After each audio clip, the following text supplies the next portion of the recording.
Coucou, c'est Sam du blog sameddrama.fr. Alors comme je vous le disais sur Instagram, hier je suis allée voir le film Le Roi Lion qui était, je pense, le film que j'attendais le plus cette année, comme beaucoup d'entre vous sans doute. Et en sortant du film, je me suis dit, j'ai envie de partager mon avis, j'ai envie de vous dire ce que moi j'en ai pensé. Ce que j'ai fait, c'est qu'hier soir quand j'ai rédigé ma critique, je ne suis pas allée voir les avis des autres internautes. Vraiment, je voulais donner ma propre opinion et pas me laisser influencer par les avis d'autres personnes. Et du coup je ne sais pas du tout comment ce film a été reçu. Je pense que j'irai voir une fois que j'aurai tourné ma vidéo, histoire de me rendre compte si je suis du même avis que tout le monde ou si je suis complètement à côté de la plaque, je ne sais pas. Mais voilà, ça c'est mon ressenti, ce que moi j'ai pensé de ce film. Franchement, imaginez un live action du Roi Lion, c'était juste fou.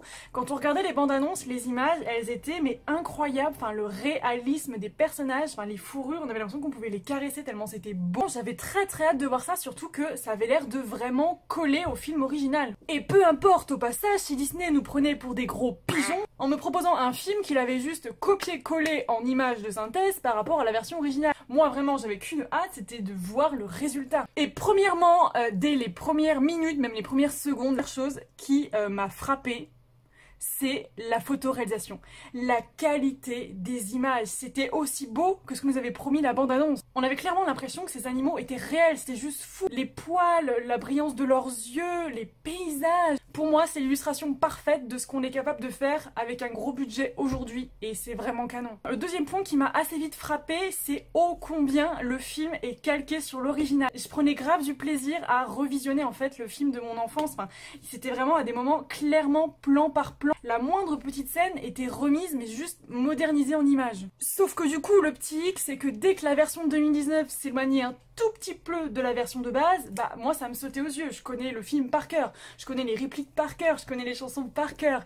Donc dès qu'il y avait quelque chose qui changeait, hop, ça me sortait du film, je me disais ah ils ont changé. Et du coup je trouve que pour l'immersion du spectateur au final, c'est un bien et un mal. Cependant je dois dire que dans les scènes qui ont été modifiées, c'était vraiment pour permettre à l'histoire de garder son réalisme. Par exemple tu peux pas avoir des scènes comme quand Simba chante c'est moi le roi, c'est moi Simba. Tu peux pas avoir les animaux qui se montent les uns sur les autres pour danser, faire une farandole bizarre là, c'était pas possible, ça aurait pas collé au réalisme de l'histoire. Je trouvais que les scènes qu'ils avaient retirées du coup ça passait bien et que ça semblait assez judicieux. Et il y a clairement certaines scènes comme par exemple la course poursuite des hyènes avec Simba et Nala qui sont mais génialissime, t'es vraiment dans l'action, enfin les plans sont super beaux, sont super bien faits, les hyènes sont hyper effrayantes. Non vraiment côté visuel c'est un vrai bijou.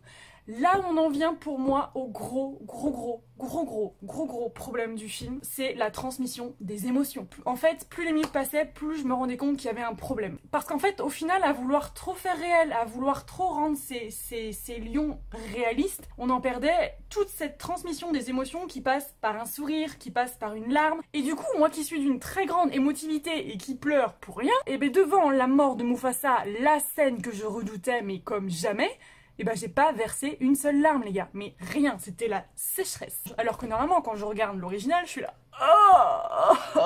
Et puis par moments, j'avais du mal à distinguer les personnages. Les hyènes, je trouvais qu'elles se ressemblaient tellement, les lionnes pareil, des fois j'arrivais même plus à voir qui était qui. Et je trouve que ça gêne en fait, enfin moi personnellement ça m'a gêné, j'arrivais plus à distinguer certains personnages. Et en plus, moi je suis allée voir en VF et c'était pas terrible. Franchement, il y a des moments où la voix collait pas avec le mouvement des bouches. Et du coup, tu pouvais presque te demander si c'était bien ce personnage-là qui avait parlé. Et évidemment, comme ils ont changé les voix, ça change tout. En revanche, là où j'ai une super surprise, c'est au niveau du duo Timon-Pumba. J'ai une pote, son pote avait été voir le film et lui avait dit « Ouais, ça fonctionne pas trop bien ». Mais moi, je suis pas du tout d'accord. Pour moi, c'est eux qui font l'étincelle du film, c'est eux qui ont fait rire les spectateurs dans la salle. Et nos deux compères se permettent même de nouvelles blagues hyper croustillantes. Non franchement, j'ai clairement kiffé ces deux personnages. Quand ils sont arrivés dans le film, j'ai eu l'impression qu'il y avait comme une bouffée de renouveau. Je me suis dit « Ah, cool !» Donc du coup, en conclusion, on a clairement un film qui se contente de faire un copier-coller de la version originale. Mais d'un autre côté, soyons honnêtes, si vous avez changé le scénario d'un chouïa, on aurait tous été là « Ah non, mais c'est pas possible, qu'est-ce qu'ils nous ont fait ?» Et on aurait crié au scandale pour atteinte à la chef-d'œuvre de notre enfance. Donc sur ce point-là, moi je critique vraiment pas le film, c'est un copier-coller, c'est ce que je voulais voir. Mais le problème c'est vraiment les émotions qui sont ni transmises correctement, ni transmises dans leur intégralité. Et ce qui me donne pas vraiment envie de revoir le film en fait. Et je serais même encore plus sévère en disant que non seulement j'ai pas spécialement envie de revoir ce film, mais qu'en plus je pense que ce film ne peut plaire qu'aux fans de la version originale. Parce que je suis persuadée que si j'avais pas été autant attachée à cette histoire, j'aurais pas pris le même plaisir devant le film. Et les belles images m'auraient pas émerveillée comme elles m'ont émerveillée. Cependant, bien sûr que je vous encourage à aller voir Le Roi Lion. Et je vais me mettre honnête, j'ai versé ma petite larme à 2 reprises au début. Non pas parce que j'étais émue par le film, mais parce que j'étais émue de voir ce film revisité. Et j'ai tellement pensé à ma mamie qui aurait, je pense, adoré aller le voir. Mais voilà, je dois avouer que je suis quand même déçue. Je pense qu'en même temps, ils avaient mis la barre tellement haute. Enfin, c'est Le Roi Lion. C'est pas n'importe quel live action.